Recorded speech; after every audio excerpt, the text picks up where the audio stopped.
ഒന്ന് നിന്നേ.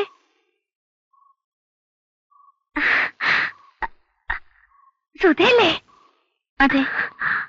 അയ്യോ, അലുവ കഷ്ണം മുറിച്ചു വെച്ചോലൊരു തങ്കക്കൂടാണല്ല. ഞാൻ റാഹേൽ, നിങ്ങളുടെ ഉണ്ണികൃഷ്ണന്റെ ഭാര്യ. പോട്ടെ.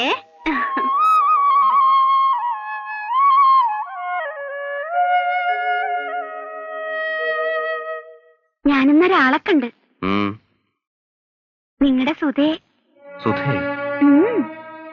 ചെന്ന് പരിചയപ്പെട്ട്. പാവം, സങ്കടം തോന്നും അതിന്റെ മോറ് കണ്ട.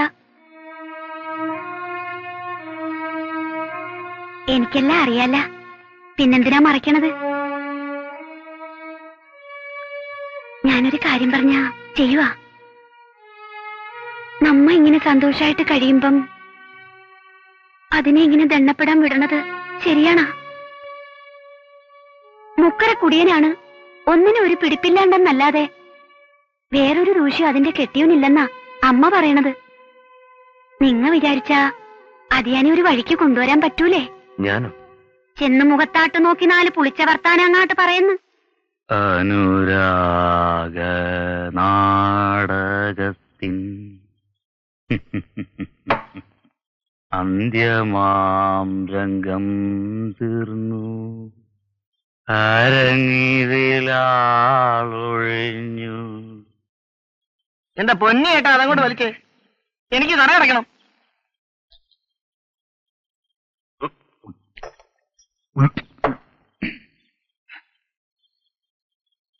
അച്ചു, ഒരു 100 കൂടി. ഒരു തുള്ളിയില്ല ഇവിടെ, എണീറ്റേ. പറയടാ, ഈ ഷാപ്പിന് എന്താ വില? എത്ര കിസ്ത അടച്ചത്? വാങ്ങും. താനാരാ? അതൊക്കെ പിന്നെ പറയാം. ഈ ഷാപ്പ് അല്ലെങ്കിൽ വേറെ ഷാപ്പ്? ഇങ്ങി വരാൻ. വന്നേ.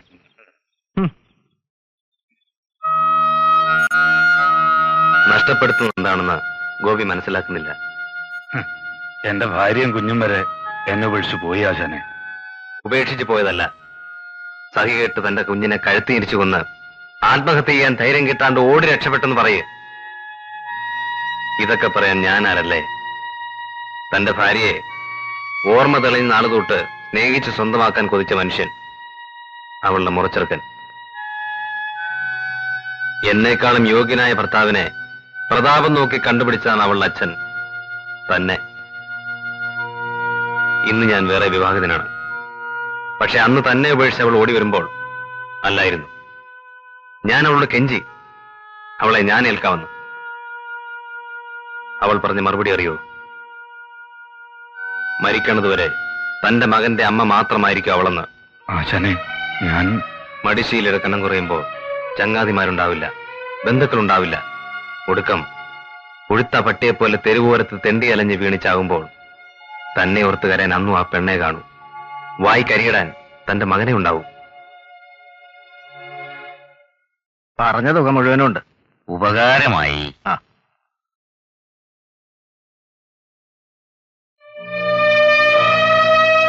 നീ വെച്ചോ. വേണ്ട, ഒരു കൊല്ലത്തെ തേങ്ങയുടെ മൊത്തം കാശാണ്.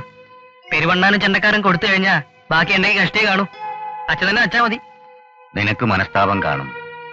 ഈ തുക കൊണ്ട് നീ പലതും ഉദ്ദേശിച്ചിരിക്കും.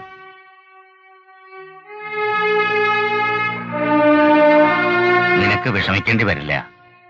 ആവശ്യങ്ങൾ മുടങ്ങാണ്ട് വേറെ വഴി തുറന്നു കിട്ടും.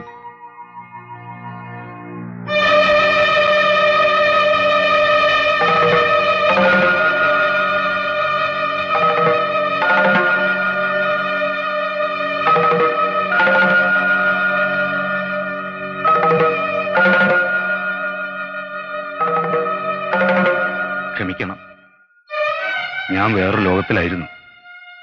ഇനി എന്നോട് ക്ഷമിക്കണം.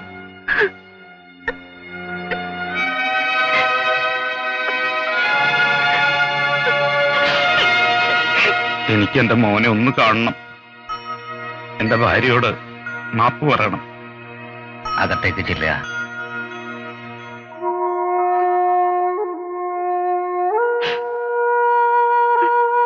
സുധേ,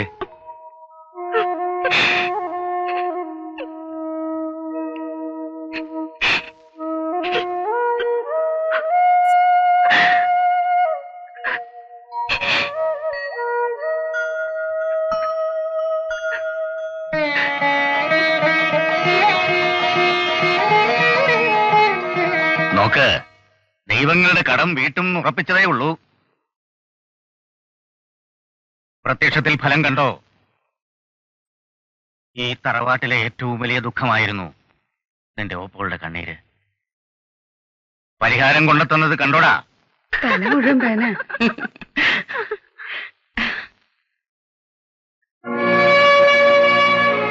സൂക്ഷിച്ച് ഇങ്ങതാ.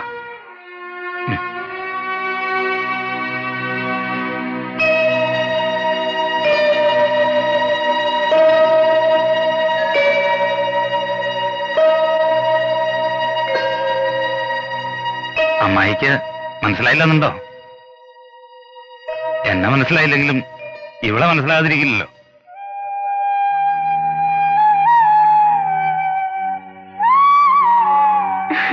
മനസ്സിലാകാണ്ട് എവിടെ പോവാനാണ്?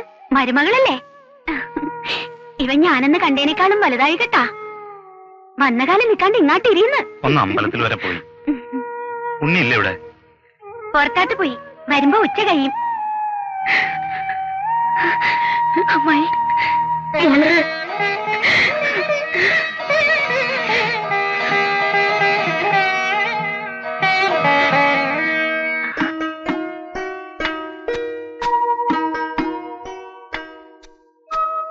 നിനക്ക് എങ്ങനെ കഴിയുന്നു ഇതൊക്കെ? എന്ത്? അമ്മ പോലും അതിശയിച്ചു പോയി. സുധയുടെയും ഗോപിയുടെയും അടുത്ത് ഇത്ര സ്നേഹമായിട്ടും സന്തോഷമായിട്ടും പെരുമാറാൻ. നമ്മുടെ വീട്ടിൽ വരുമ്പം പിന്നെ അങ്ങനെയല്ലേ പെരുമാറേണ്ടത്? ഞാൻ സ്നേഹിച്ചിരുന്ന പെണ്ണാവൾ. എനിക്കറിയാവുന്നതാണല്ല.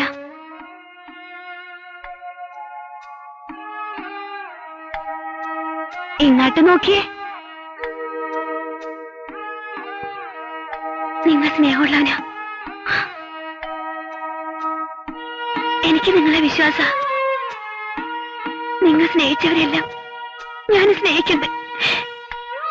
എന്നാലല്ലേ ഞാൻ നിങ്ങളുടെ ആവുള്ളൂ.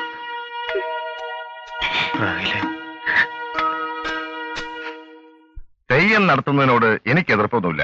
മുടങ്ങിക്കിടന്ന ഒരു സൽക്രമമല്ലേ, നടക്കട്ടെ. ചെലവിന്റെ കാര്യം ഓർത്തിട്ടാ ഇവന് പേടി. ഞാൻ പറഞ്ഞ അങ്ങനെ നോക്കരുതെന്ന് ഏട്ടന്റെ ഒരു ആശയാണ്. ഞാൻ ഇവനെ പറഞ്ഞ് മനസ്സിലാക്കി. നടത്തുമ്പോ പിന്നെ അതിന്റെ അന്തസ്സിൽ നടത്തണം. ഞാൻ ഒരാഴ്ച ലീവ് എടുത്ത് ഇവിടെ നിൽക്കുക. എന്തൊക്കെയാ വേണ്ടതെന്ന് പറഞ്ഞാൽ മതി. ലീവ് എടുത്തത് നന്നായി കുഞ്ഞികൃഷ്ണ. പിന്നൊരു കാര്യം ഏട്ടാ, ഓഹരി വേണ്ട എന്ന് അവനിവിടെ വന്ന് വീരവാദം പറഞ്ഞെന്ന് മുഖവിലേക്ക് കിടക്കരുത്. വിശ്വസിക്കാൻ വയ്യാത്ത വർഗമാണ്. മനസ്സിലിരിപ്പ് കണ്ടു തന്നെ അറിയണം. ഞാൻ പറയണത് ചടങ്ങുകളൊക്കെ കഴിഞ്ഞ് ഞാനിവിടുന്ന് പോകുന്നതിന് മുമ്പ് തന്നെ നമുക്കിവിടുത്തെ ഭാഗമങ്ങ് നടത്തണമെന്നാ. ഏട്ടനാണെങ്കിൽ വയസ്സായി വരികയാണ്. എനിക്കാണെങ്കിൽ ഒരുപാട് പ്രാരാബ്ധങ്ങൾ. ഇവനും ഇപ്പൊ മേജറായി. ഇനി വെച്ച് നീട്ടണ്ട. പുറത്താരും അറിയുന്നതിന് മുമ്പ് തന്നെ നമുക്കങ്ങ് നടത്താം. രജിസ്റ്റർ കഴിഞ്ഞാൽ പിന്നെയാവും വന്ന് കുത്തിപ്പൊക്കാൻ വന്നാലും പുറത്ത് കിടന്ന് കുരയ്ക്കുകയുള്ളൂ. തെയ്യം നടക്കട്ടെ ആദ്യം.